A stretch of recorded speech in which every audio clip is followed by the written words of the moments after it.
Hello, you beautiful and extraordinary person. Welcome to the first module, 1.1, Professionalism 101. And in the first module, what we are going to be discussing is your signature professional style, or as the cliche goes, how to dress for success.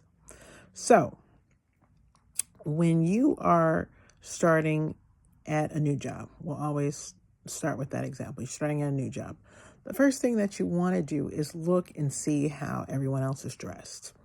I know, copycat much, right? You're going to be a copycat at first.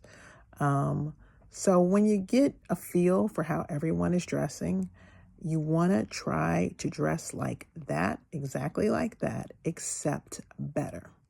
So that's generally the rule when it comes to professional dress. You need to dress like everyone in the organization is dressed, but a little bit better if you want people to notice you and respect you and take you seriously.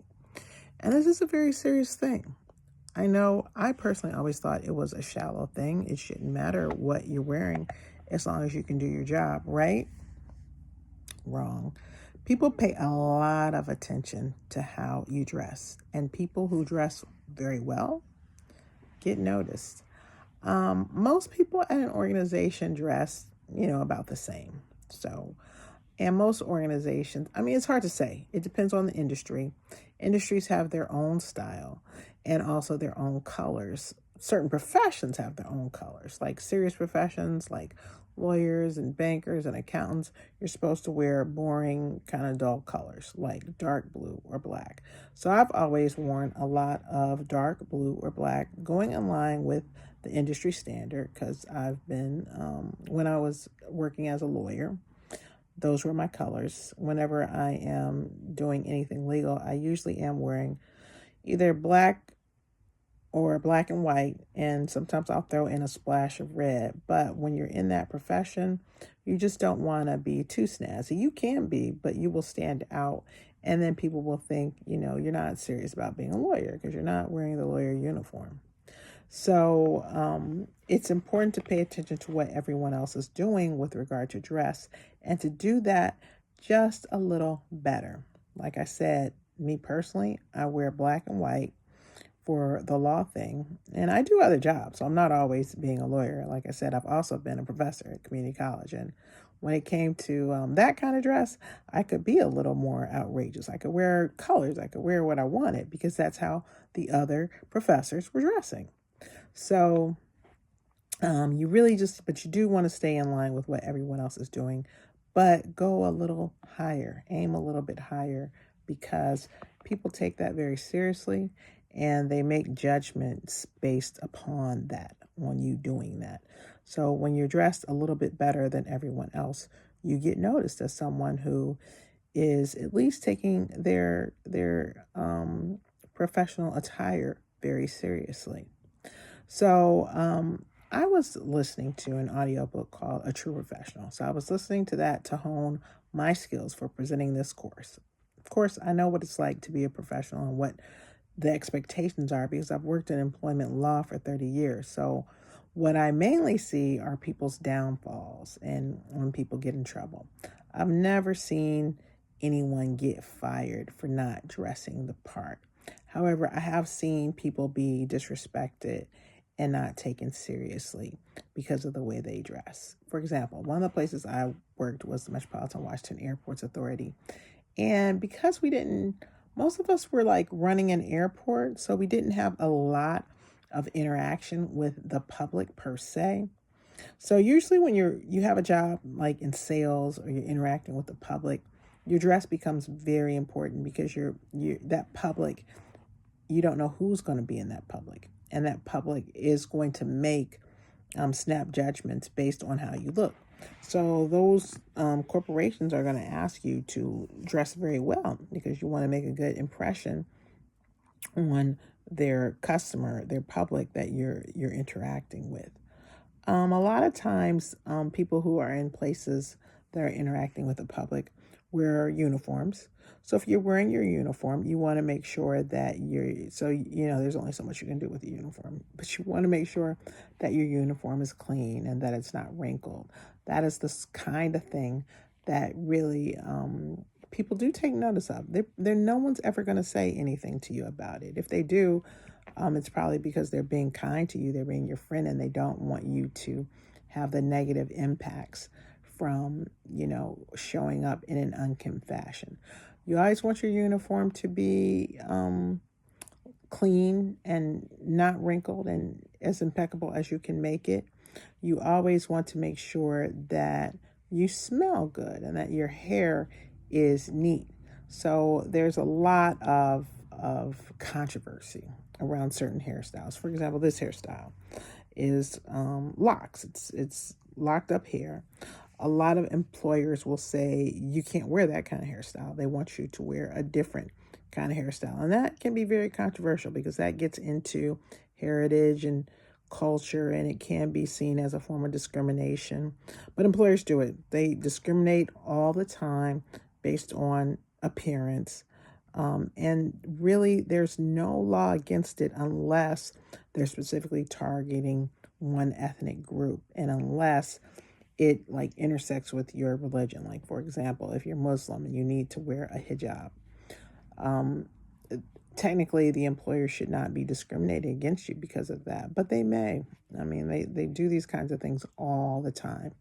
Employers are very touchy about your appearance. They want you to appear, for the most part, like everyone else. They don't like for you to stand out too much. That in their view reflects badly on them. They feel like they have to present a certain type of image, and especially in places where you're wearing a uniform, they want you to be very uniform, like the terminology says. So when you're dealing with a uniform or the public, you have to be really, really careful with your appearance. But for example, I worked for an airport. We were running the airport. That was what everyone was there. That was their function. We did not actually have to interact with the public because we weren't like interacting with the public that's getting on planes. That was the airlines. We were helping the airlines to do what they needed to do. We were helping the planes come down out of the sky. So we're really very behind the scenes people. We did not need to dress impeccably every day. We're just interacting with our own coworkers. So we want to dress as professional as our coworkers dress. There was no dress code per se. There was the casual Friday, which a lot of institutions have, where on Fridays we could wear jeans on, if it wasn't Friday, however, that was not acceptable. But business casual would be the style of dress at that organization. So, it means that you want to look as if you are working. You don't want to wear jeans. You don't want to be too casual, but you didn't have to wear a suit and tie every single day if you were a man, or a business suit, either skirt or pants if you were a woman. You didn't have to be that formal. You just needed to have on a sweater and a nice skirt or nice slacks. That was considered good enough dress. However, we did have our impeccable dressers, and they were noticed. And these are people who would wear very expensive designer clothes and designer shoes, and they just looked smashing every time that you saw them. And they made a name for themselves in this organization for looking that way. So dressing very, very well, spending a lot of time and money on your clothes is never going to hurt you in a professional setting. You have to make a decision about how much time and energy you want to spend on how you look. But primarily, the baseline is you have to be neat and clean. So when you're working in a professional setting, make sure that you're always neat and clean. And if you're not, it is going to reflect very poorly on you and come back to bite in some kind of way. It's going to come back to bite in people not taking you seriously. It's going to come back to bite in people talking about you behind your back. So at this organization where I worked, there was one woman She worked in human resources. I'm not sure what she did. She wasn't a very pleasant person, but she wore like sweatpants and just a ratty t-shirt every single day. And she'd been in this job for so long, no one ever said anything to her about it. But people were always talking about her horrifically behind her back. And I'm sure that she knew that. And I'm sure that, she felt some kind of way about it. During the course of my employment, we found out that she had a brain tumor and that she had been struggling with brain cancer for some time. And she died. Now, it may be the case that you find out something about someone when it's too late and you don't understand what's going on with them. But I'm guessing that was the reason that she didn't put a lot of time and energy and effort into her dress. So it's important to not judge people, but unfortunately, people do. It's a very, very people-ish thing to do, to judge people without really knowing their whole story.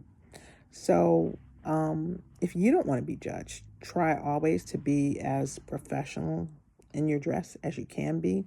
And by that, I mean neat and clean. And if you really want to go the extra mile, develop something that is a signature to you.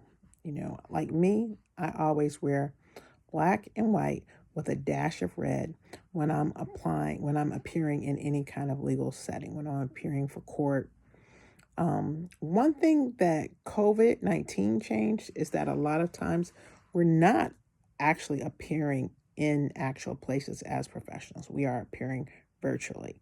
And that makes appearing professional very easy. Nobody can tell what I have on. I might have on sweatpants. I might have on jeans. I might have on a pantsuit. You don't know. You can't tell. So that is one of the benefits of teleworking or working from home or appearing on a Zoom, is that you don't have to get into your full professional regalia. However, if you should happen to get up during your Zoom, don't forget that these cameras capture everything. So people may see that you're wearing sweatpants with your, sweater and your dress shirt and your suit jacket. Don't forget that, because there have been plenty of people who have been embarrassed in that way. So what's important is keeping up that professional appearance when you're appearing in these virtual settings. And when you're appearing in the real world, you want to look like a professional. So don't forget that. And try to make it a little bit stylish. Have your signature thing that you do. For me, it's wearing red with the black and white. I'll leave that up to you to figure out how you want to do that.